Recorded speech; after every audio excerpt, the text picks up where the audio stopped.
Hey everyone, welcome back to Cast and Spare. My name is John, and today we have the final episode with Anthony Esposito. Today we're going to talk to him about all the things that he wished somebody told him when he was getting into kayak fishing. Anthony, welcome back to the show. Hey John, I'm glad to be back. Dude, I would love to hear some of the things that you wish somebody told you before you started mortgaging the house to spend all the all the money on the gear and all those things that come with kayak fishing. So to kick this off, one of the first things that I wish somebody would have told me, and you kind of hit on it, is that it's not going to be cheap. Um, I know it's easy to get into kayak fishing initially. You can get an inexpensive kayak, you get some inexpensive gear, but it's like any other hobby. If it's something that you're into and you're passionate about, you're going to spend money on it. Even if you try and keep it cheap, it's going to get expensive. Even if you buy the least expensive gear, your gear is going to break. You buy the most expensive gear, your gear is going to break or you're going to lose it. Stuff happens, stuff goes overboard. You're going to be replacing stuff, even if it's stuff that's designed for saltwater.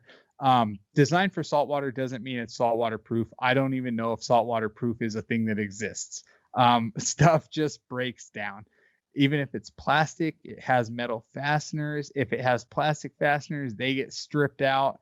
It's just, if it's stuff you're using and you're using it in a saltwater environment, sandy environment, it's stuff that's going to get worn out. It's going to be expensive. And that's not including that's not including the cost of you're going to want to get nicer gear as you progress through the sport. You're going to want to get a better kayak, a more expensive kayak, a higher end fishing gear. It's not cheap. You know what I mean? I think a lot of people get into it because they can get a cheap kayak and they look at it as an option rather than buying a boat or a skiff.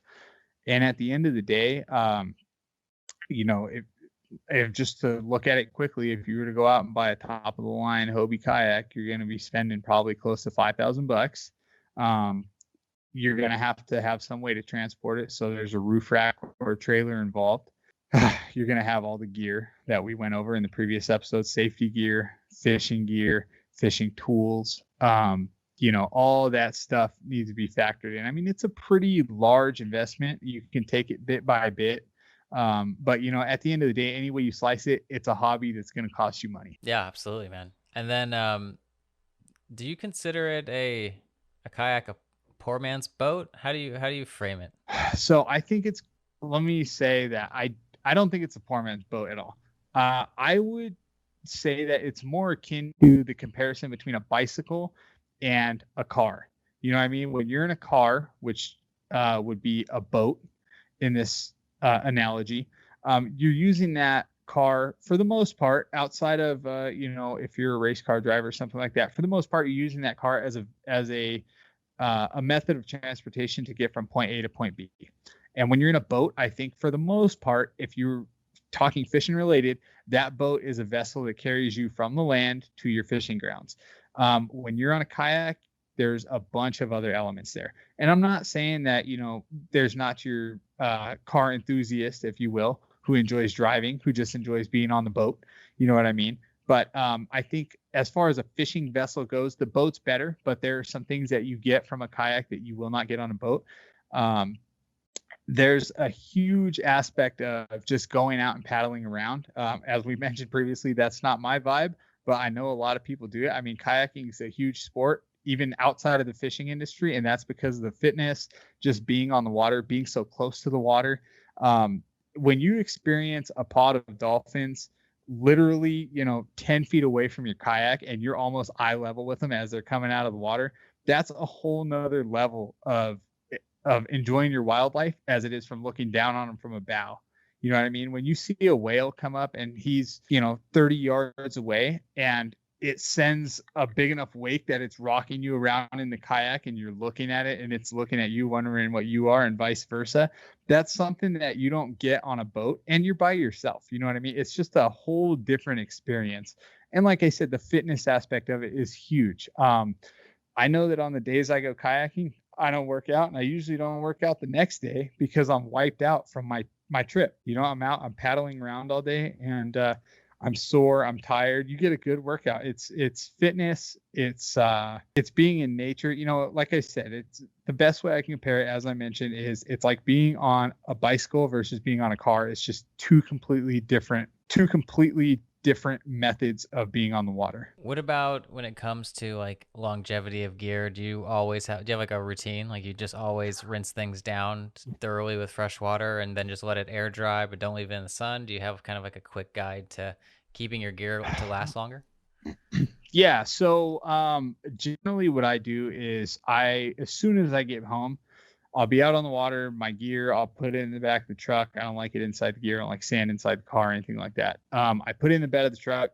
I take it home. I spray it down with a spray bottle. I don't use a hose that's going to force water inside. I don't submerge it. Sometimes if it's raining or if I just want to get inside or something like that, I'll just bring the gear inside with me. And I'll rinse it off in the sink. I'll just take it apart and I'll rinse it down a little thorough in the sink. But I like a spray bottle. I've got a squirt bottle that kind of does like a consistent stream as you squeeze the handle. It continues to put water out. I like that. I'll spray it all over. I'll use a rag and I'll wipe it all down, wipe it off so that the water doesn't allow salt to enter the reel through diffusion. You can look that up. It's a thing. I know that some guys just like to spray the water on, leave it. I think that's more harmful than it is to just not spray them down at all, because I think it gives the salt away in. So wipe it off. And then the rods, they're not as intricate as the reels are, obviously, but you still have a reel seat. You still have guides that are susceptible to corrosion. Your foam could get nasty if you have scales and slime on it from the day. Spray that thing down, spray your rag down, wipe it up and down, and then dry it off. So at the end of the day, when you hang everything up in your garage and you go to bed for the night, nothing has salt water on it that you can excessively get off. You know, you've wiped off everything you can.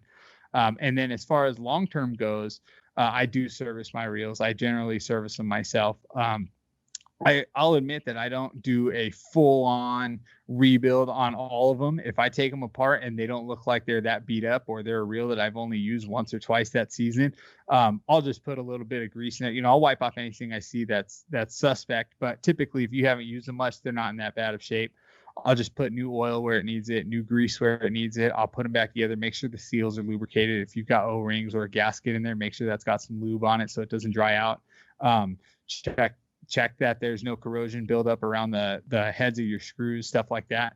And then, you know, that's about it. It's not rocket science, dude. They're not that complicated. I mean, I don't know how many parts there are. There's probably 100 parts in there, but most of those are little screws and stuff like that. You don't need to take everything out if you're not doing a full service. If you're doing a full service, yeah, take everything out, soak it in. Typically, I like to soak it in either alcohol or cleaning vinegar. Some people probably disagree with this. I'm not a real tech. This is just my own gear. That will usually get off all the nastiness. And then I'll dry it real good using like a paper towel. And if there's grossness on there that's stubborn, I'll use Scotch-Brite side of the sponge to scrub it off of there. Put new grease, put it all back together.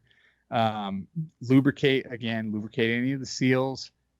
Look at your drags. If you use grease drags, if your reel uses grease drags, make sure that's good. I know that in some instances, having a little bit of grease on your drag, even if it's not supposed to be greased, can prevent the dust from coming off that drag as it's spinning. If you got carbon drags in there, that can kind of prevent that dust from going throughout the rest of the reel. So, you know, just look online. There's tons of tutorials on how to do it. You can go to the manufacturer's website and you can look at a schematic, you know what I mean? And look at where everything goes back together. They're not complicated. You know what I mean? Take a side plate off, look at what's in there. If it looks like it's beat up, fix it. If it looks fine, put a little bit of grease on it, wipe off anything suspect, put it back together and keep fishing.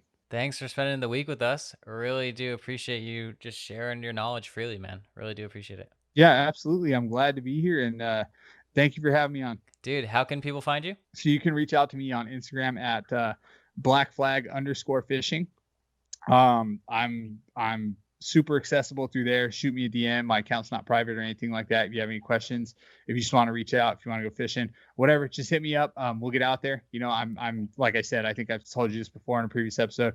I'm not the best fisherman out there, so don't expect me to put you on a bunch of fish. But we'll get out there. We'll have a good time. We'll put something on the deck by the end of the day, and it'll be a good experience for everybody.